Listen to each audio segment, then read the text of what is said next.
Is global conflict once again shaking the foundations of the financial markets? With tensions escalating overseas, investors are being forced to reassess risk, reprice assets, and prepare for potential volatility across equities, crypto, and commodities.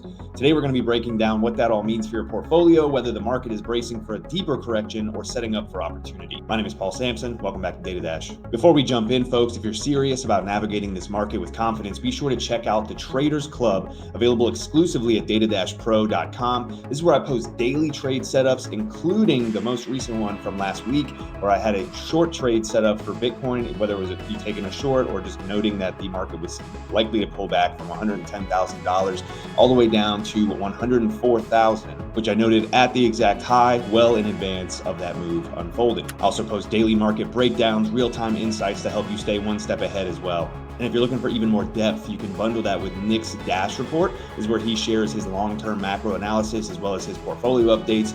So whether you're trading short-term or long-term or investing, this is really a one-stop shop for it all. Be sure to check out the link in our description for that, or just head over to datadashpro.com. Hope to see you there. So Bitcoin has obviously taken a little bit of a tumble here since the beginning of last week when we last spoke. And as I stated before in the Traders Club, we were actually looking for this exact move.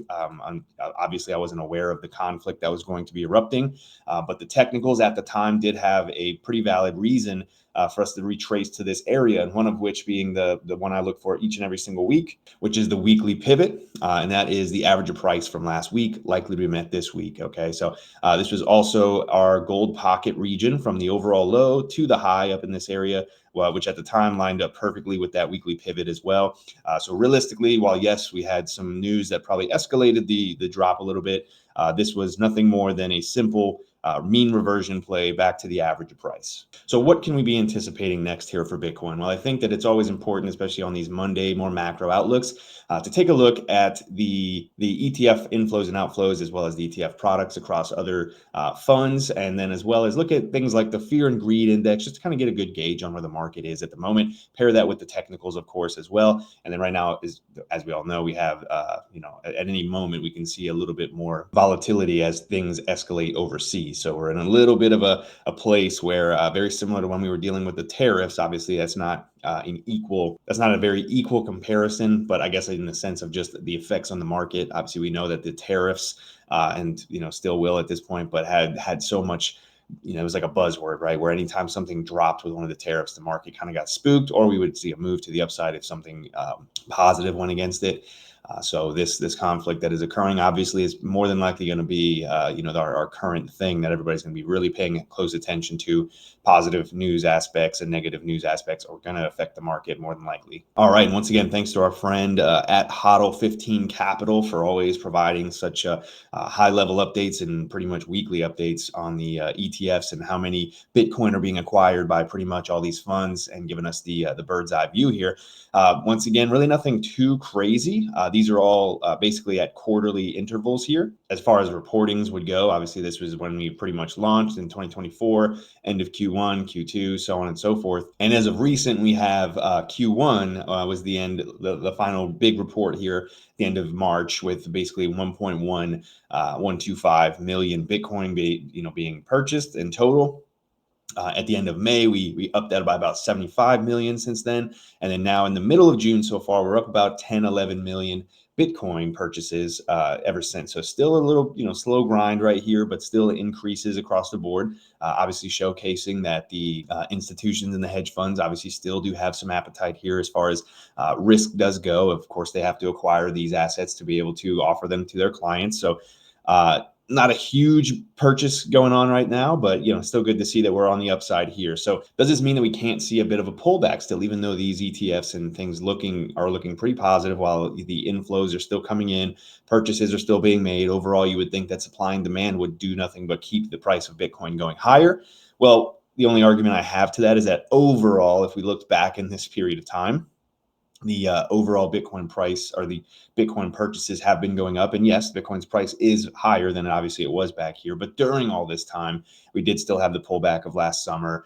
we did still have the pullback even just from January, right? So we were going into this region here. We kind of, basically flatlined for this quarter period here. So it's not to say that short term we can't see a bit of a drawdown or a cool down, but overall the institutions are still buying here. So we're obviously still seeing those net flows to the upside for now. And then even if we look over at coin market cap here, it does showcase the overall net flow is positive at the moment, with over $300 million being purchased on the ETFs as well. Now, fear and greed at the moment, we've covered this a couple weeks as well, where we're pretty neutral, honestly. You're sitting right at 60 for both crypto and the stock market. And generally, doesn't really help us too much, right? So with that being said, it's just something that, once again, if I'm looking at this and if it was an extreme greed or extreme fear right now, it would probably play a little bit of a role, but it is a helpful tool. I think that when we get into extremes for the most part, and then as well as even just now, just being aware that we're pretty neutral, while Bitcoin and the stock market are both trading pretty much at the all-time highs. For me, as a little bit of more towards a contrarian outlook, you would think that the market would just kind of continue higher, because once again, it's whether or not people are paying attention or concerned, or just, really it's the paying attention piece, right? Because people want to get involved in the markets once the market is green. Unfortunately, most people don't look to the markets the way they should and get in when there's fear and uncertainty. But for now, I would say that this is helpful to be aware of, just because, once again, when we take a look here at the technicals, just for me, I utilize things like this on my larger time frame outlook, because if we were to take a little bit of a pullback at this point, especially, it could go both ways, right? If we get a pullback here, I think that it would put us pretty much into some fear, and maybe even possibly extreme fear, because of the global conflict going on. And then vice versa, if we were to actually push higher here, I think it would easily push us into the greed and extreme greed areas. So we're pretty much in a little bit of limbo either way you look at it. But when you're building your trading plan, whether it's long-term or short-term, I think that this is a really helpful tool. Today, honestly, it's neutral. Unfortunately, it's not the biggest help right now, but it is something I gauge quite often, and does just kind of leave a little bit of room for either upside or downside in the coming days here. All right, so now with all that in mind, let's take a look and try to dissect Bitcoin here from a high time frame point of view. Before we continue, folks, a quick thank you to our channel partner, Efani. I've been trading and investing in the crypto market for nearly a decade, and aside from sending assets to the wrong address, one of the biggest fears in the space is getting SIM swapped. It's a serious risk that I think too many people overlook until it's too late. Efani takes that fear off the table with military-grade protection, $5 million in insurance, and a guaranteed no SIM swap policy. They've got one of the most secure mobile solutions available for crypto investors and high-risk individuals. If that's something you would like to lock down, check out the link down in the description below, and be sure to use code DataDash to get $99 off your monthly or yearly subscription. Big thanks to Efani for supporting the channel. I have just a couple things pulled up here, one of which was that weekly pivot that we were discussing already. I'm going to go ahead and take that off. It's no longer really relevant. It did help us last week, but I won't be needing that anymore. I still have the yearly open marked off here. And I really do just, like to highlight this, especially the fact that we're trading and tracking really closely to this. And you can see really how just well this has been respected across the overall market since we've come into it, obviously since the beginning of the year here, right? So we did lose it for a little bit here, a little rejection. We finally reclaimed it back here in April, holding it ever since, daily time frame. So good to see those daily candles above that. And this to me is our current slight line in the sand as far as what we want to see held on dailies and weekly closing basis, right? Even if we were to come back down below it for a little bit, we really want to see that year open held on Bitcoin here. Now, a couple of additional things here is that I just kicked on our EMAs. So we have our 50-day EMA right here and our 200-day EMA. So not only is that yearly open very special and important to me on the fact in the case that A, it's been well respected this whole time, B, it is the yearly open. It's a very key level for this entire year. C, it is right where our 200-day moving average now sits. So once again, if we were to, range around this region, and it's kind of a little decision point here, whether or not we're going to break these lows, lose that 50-day EMA. At that point, I would fully anticipate a move down to the 200-day. Okay. This also is right in line with with at least myself, with my overall bigger picture setup here, which is that bearish shark. All right. This is what we've been tracking ever since we took the low down here in the beginning of April, right at the height of all the tariff fears. This was the reclaim. We reclaimed our yearly pivot at that point. We came up and reclaimed these EMAs. We had a quarterly range that we were looking to see a rotation in up to about 108,000. From there, we were looking to take the highs, right? So this shark that I have pulled up here, if you have not seen, is a sequence of Fibonacci's. That's all it is right here. So this from this A point to B point, this is a 382, give or take, retracement here is one of the ratios that we look for. Then we see A to C with a 1.13 retracement down to the downside. Essentially, that is all these are, but they, once again, when you come into this region, this gives us one of two things here. It gives us a huge completion zone, and just be very aware of, right? For me, I was not getting too excited as we came up into these areas because of this overall setup.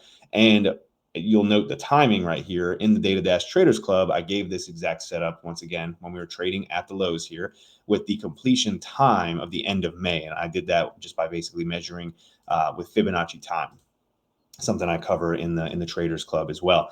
And so with this region being our completion zone, end of May was the time frame I was looking at. This has just truly remained a very high time frame setup and probable thing to be aware of here once we got to these levels. So is there a guarantee that we have to come down to this box, which is the target zone? No, there's no guarantee. Of course, there's no guarantee in anything. But for me, this does allow me to not get too overly hyped up at these levels when we come into them, and try to take that across the overall market, right? Because if I'm anticipating a potential pullback on Bitcoin, one of two things occurs in my mind, right? This is potentially a 16% fall from the overall high if we come down to our first major target. And all that is a simple Fibonacci retracement of the 0.5 fib, okay? Note where it is, also on the yearly open, also on the 200-day moving average. So there's a lot stacked up right here at $93,000 for Bitcoin. I'd say it really doesn't become a super reality until we lose the 50-day EMA, which is that 102,000, give or take, right now. Okay. So while we're holding above, we still have some bullish outlooks here. We could very well start climbing up to the upside, but I'm going to give us the more bearish outtake shorter term for the overall picture here, if that makes more sense. But this does remain the key area that I'm looking to if we get this pullback. To where I would say this could really set us up for the next leg higher. All right.